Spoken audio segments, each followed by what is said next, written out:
फातिमा की रानी माँ, प्रभु यीशु की माँ, आसरा तू ही है माँ।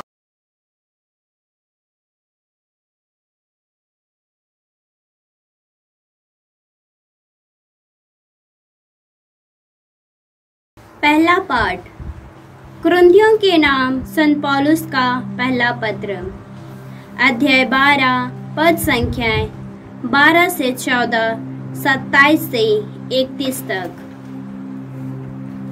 मनुष्य का शरीर एक है, यद्यपि उसके बहुत से अंग होते हैं और सभी अंग अनेक होते हुए भी एक ही शरीर बन जाते हैं।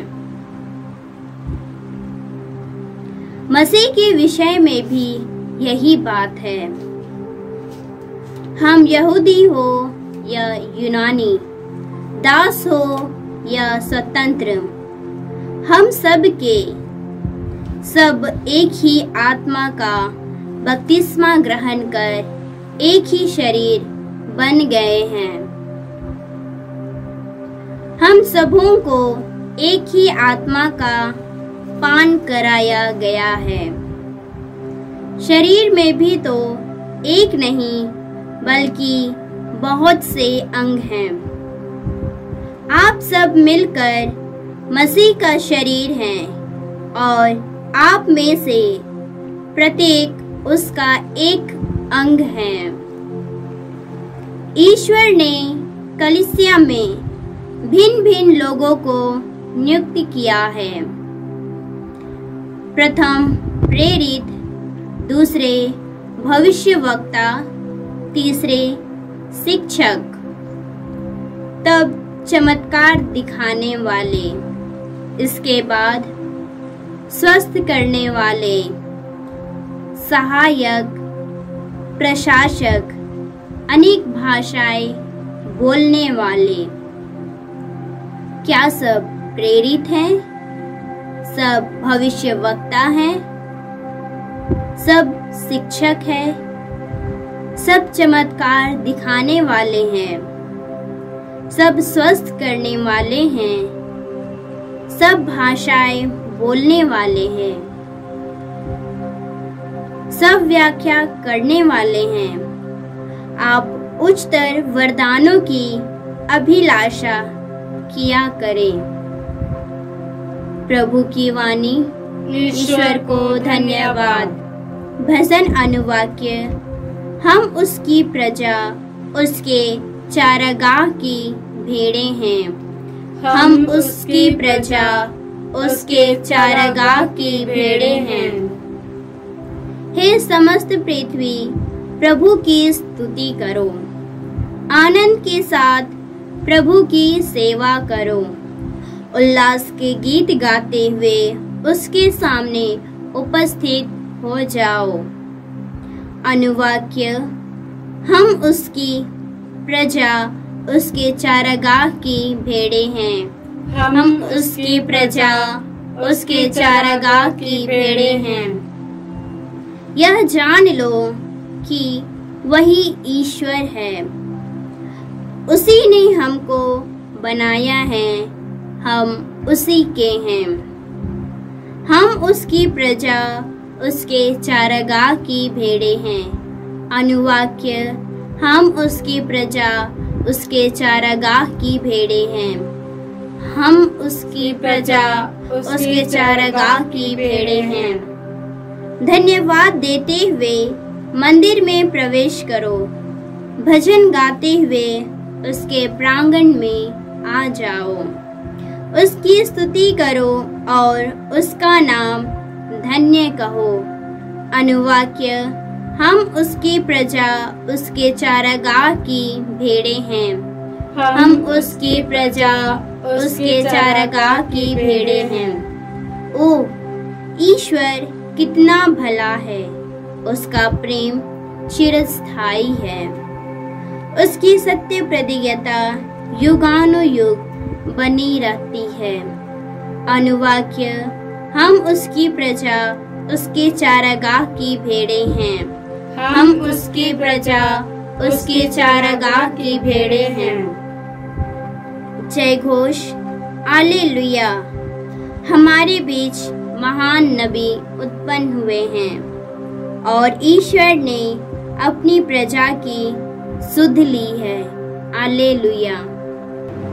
प्रभु आप लोगों के साथ हो और आपकी आत्मा के साथ। संत लूकस के अनुसार प्रभु यीशु ख्रिस्त का पवित्र सुसमाचार। हे प्रभु तेरी महिमा हो।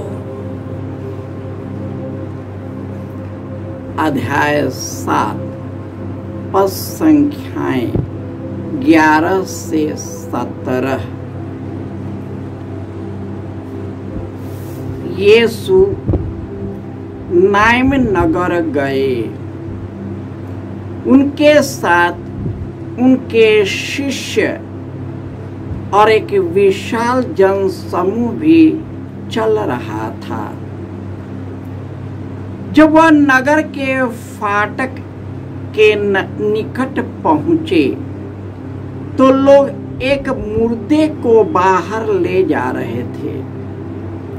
वह अपनी मां का इकलौता बेटा था और वह विधवा थी। नगर के बहुत से लोग उसके साथ थे। मां को देखकर प्रभु को उस पर तरस आया और उन्होंने उससे कहा, मत रो। और पास आकर उन्होंने अर्थी का स्पर्श किया। इन पर ढोने वाले रुक गए। यीशु ने कहा, ए युवक, मैं तुमसे कहता हूँ, उठो। मुर्दा उठ बैठा और बोलने लगा। उसे यीशु ने उसकी मां को सौंप दिया। सब लोग विस्मित हो गए और यह कहते हुए ईश्वर की महिमा करने लगे, हमारे बीच महान नबी उत्पन्न हुए हैं और ईश्वर ने अपनी प्रजा की सुध ली है।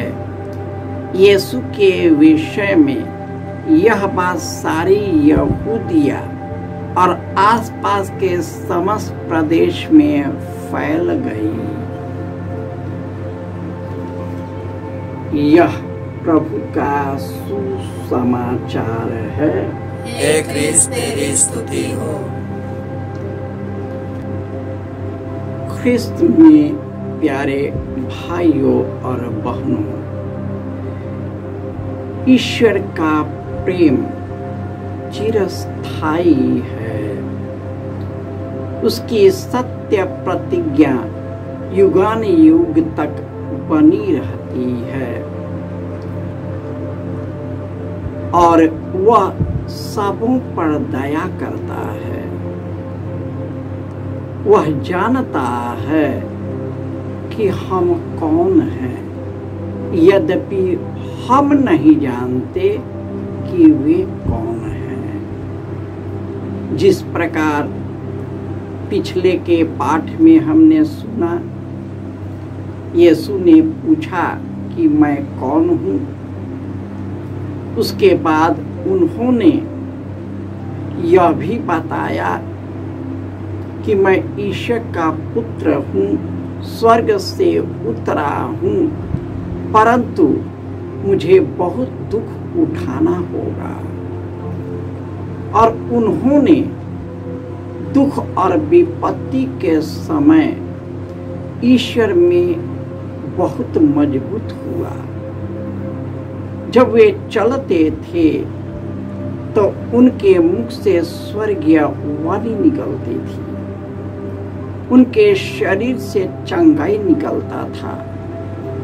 उसके चेहरे पर ईश्वर का, परम पिता ईश्वर का गहरा प्रेम उमड़ पड़ता था। वही प्रेम दया और करुणा जब नाइन के नगर में जा कर के नाइन के विधवा को देखते हैं, उसका हृदय पिघल जाता है। हमने अन्य पाठों में सुना कि लोग उनके पास आए और विश्वास के द्वारा चंगे हो गए, लेकिन ईश्वर इससे भी आगे है। उस विधवा ने उसके पास आया, लेकिन आज ईश्वर खुद उसके पास गया। हमारे दुख, विपत्ति, विपरीत परिस्थिति में ईश्वर खुद हमारे साथ रहते हैं, हमें निवास करते हैं, हमारी देखरेख करते हैं और उस दुख से भी निकाल देते हैं। यीशु वहां गया, उस युवक को जो मरा पड़ा था उसमें प्राण दे दिया। और यीशु बोलते हैं, पुनरुत्थान और जीवन मैं हूँ। जो मुझ में विश्वास करता है वह मरने पर भी जीवित रहेगा, और जो मुझ में विश्वास करते हुए जीता है वह कभी नहीं मरेगा। हम सभी ईश्वर के अंग हैं। हम लोगों को एक ही बपतिस्मा, एक ही पवित्र आत्मा हमें दिया गया है। हमें संसार का नहीं बल्कि ईश्वर का आत्मा मिला है। इस दुनिया में जितने लोग हैं सब मिलकर यीशु का शरीर बनता है। जिस प्रकार विभिन्न अंगों का विभिन्न कार्य है, उसी प्रकार ईश्वर ने इस दुनिया में समस्त लोगों को भिन्न भिन्न वरदानों से भर दिया है। और वह किसी को भविष्यवाणी करने का, किसी को भिन्न भिन्न भाषाएं बोलने का, भविष्यवक्ता का, किसी को शिक्षक का, किसी को चमत्कार दिखाने का, किसी को स्वस्थ करने का, किसी को सहायक के रूप में, प्रशासन के रूप में, कई अलग अलग वरदान से भर दिया है। लेकिन एक ही ईश्वर है। हम विभिन्न अंग होते हुए भी एक ही शरीर के अंग हैं। इसलिए हम भिन्न भिन्न होते हुए भी हम यीशु के शरीर हैं। इसलिए एक दूसरे को अपने समान प्यार करना है, एक दूसरे से भेदभाव नहीं रखना है।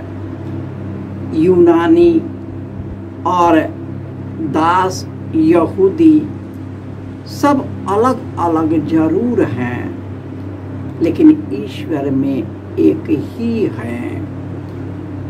आज दुनिया में भाषा को लेकर, राज्य को लेकर, धर्म को लेकर, संस्कृति को लेकर, धन दौलत को लेकर, प्रशासन को लेकर, सत्ता को लेकर ऊंच नीच का भेदभाव है। एक दूसरे के बीच दुश्मनी है, विभाजन है, खून खराबा है, युद्ध है और ईर्ष्या की भावना है। हम एक दूसरे से श्रेष्ठ होने की कोशिश करता है। यही कारण है कि हम सभी किसी न किसी व्यक्ति पर हावी हो जाते हैं, विशेषकर जो हमसे कमजोर और वंचित लोग हैं। हमारी टेंडेंसी ऐसा होता है कि हम उस पर हावी हो जाते हैं। और यीशु बोलते हैं, तुम सबों में ईश्वर का आत्मा है, तुम लोग ईश्वर के मंदिर हो। उसी आत्मा के मंदिर में मैं निवास करता हूँ, और जो इस मंदिर को ढाहेगा मैं उसे ढा दूंगा। यदि हम एक दूसरे को काटने, मारने, ढा देंगे, कोशिश करेंगे, तो अपनी जिंदगी को ही ढा देंगे। यीशु प्रेम, करुणा, शांति, क्षमा, सेवा और भाई बहनों के बीच बंधुता का भावना देने आए थे। ईश्वर का पुत्र बनाने के लिए, ईश्वर की संतान बनाने के लिए, स्वर्ग राज्य से भर जाने के लिए, पवित्र आत्मा से भर जाने के लिए, अब पवित्र आत्मा के प्रदत्त दानों, वरदानों और प्रतिफलों के द्वारा ईश्वर के राज्य की घोषणा करने के लिए हम इस संसार में भेजे गए हैं। हम इस सांसारिकता में बह गया है, पाप और कुकर्म में बह गया है, शरीर की वासना में बह गया है, ईश्वर से दूर हो गया है, ईश्वर से अलग हो गया है और हम सूख गए हैं। इसलिए पश्चातापी हृदय से हम ईश्वर से जुड़ जाए, ताकि हमारे अंदर में प्रेम, करुणा, दया, क्षमा और सेवा का हरियाली उत्पन्न हो जाए, और उसी के द्वारा हम स्वर्ग राज्य से भर जाए। जय यीशु।